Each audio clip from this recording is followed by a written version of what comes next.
Durga, and my topic, the risk management project, is Enterprise Risk Management ERM. Through this project, we will understand what is ERM, the concept of ERM, the working of ERM, real world examples of ERM, and advantages and limitations of ERM.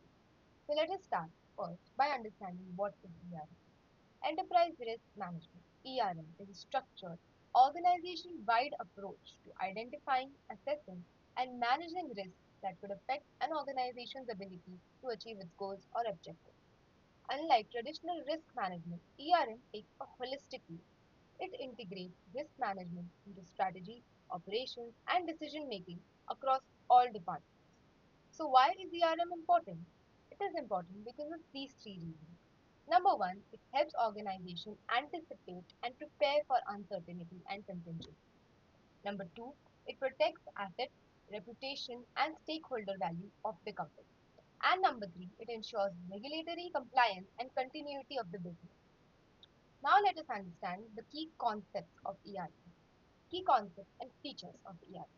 Number one is risk identification, then comes risk assessment, then comes risk response, then comes monitoring and reporting, and fifth one is integrating it with strategy. Let us dive deep into them. The first one is risk identification. It is systematically recognizing all potential threats. It can be financial, operational, strategic, any.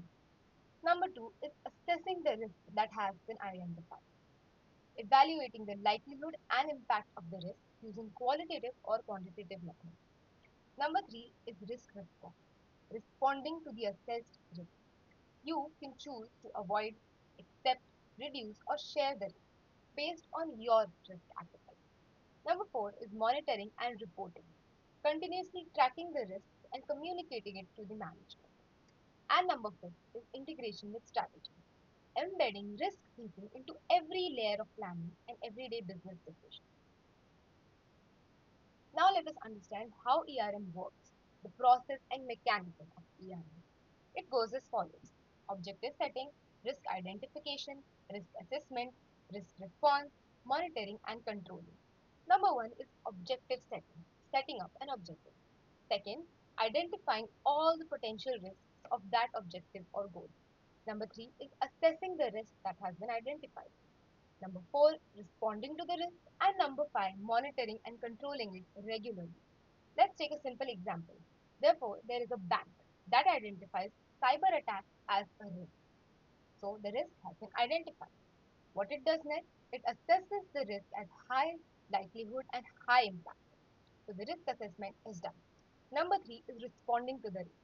So the bank responds by investing in cybersecurity infrastructure, antivirus, and so on. So the risk response is also done. And it monitors it quarterly, yearly, and so on. So monitoring and controlling is also done. The next one is practical relevance and real world examples of AI. Let us take an example from India, the Yes Bank crisis of 2020. Yes Bank, famously known, collapsed due to its poor credit risk management and inadequate ERM practices. RBI had to intervene with a rescue plan. This highlighted the critical need for banks to adopt a robust ERM framework. Now, currently, SEBI and RBI mandate ERM disclosures for listed companies and banks in India. Now, let us take a global example, the COVID-19 pandemic and ERM. The COVID-19 pandemic exposed gaps in business continuity planning worldwide. Companies with strong ERM frameworks were the only ones who were able to sustain. For example, Johnson and Johnson and Infosys, because what they could do is they could adapt faster. They shifted to remote work, managed their supply chains, and maintained their liquidity. Let's take a case study, for example, Infosys. Infosys uses a three-line ERM model: business units, risk management, and internal audit. Now, let us understand the advantages of ERM and limitations of ERM. The advantages of ERM are as follows. Number one, it provides a holistic view of all the organizational risks. It provides better strategic decision making since we are aware of all the things that could go wrong and we can prepare for them. Number three, improved regulatory compliance and governance.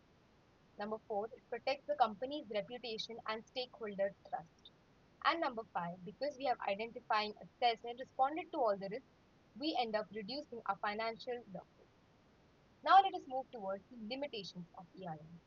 The number one is obviously it is costly and time consuming to implement. It requires a strong leadership. Number three, it is complex to integrate it across all the departments. Number four, it cannot eliminate all risks. Even though we prepare for most of the things that are expected, unexpected things can also barge in as something that we didn't prepare for. We can only manage those risks. We cannot eliminate them because they are unforeseen. The fifth one is it may create a false sense of security if it is not updated regularly. Now, let us understand what we understood in the entire presentation. In conclusion, ERM is not optional anymore. It is a strategic necessity. By integrating risk management and risk thinking into every layer of organization, ERM enables businesses to navigate uncertainty confidently, protect their value, protect stakeholders' reputation, and pursue their opportunities responsibly. The key takeaways from this project are that ERM provides a 360 view of risk across the entire organization. Some real world examples of the same were Yes Bank, COVID 19, and they ended up proving the importance and significance of ERM for banks and companies in India. So ERM is no longer an option. It is important, it is necessary. Thank you.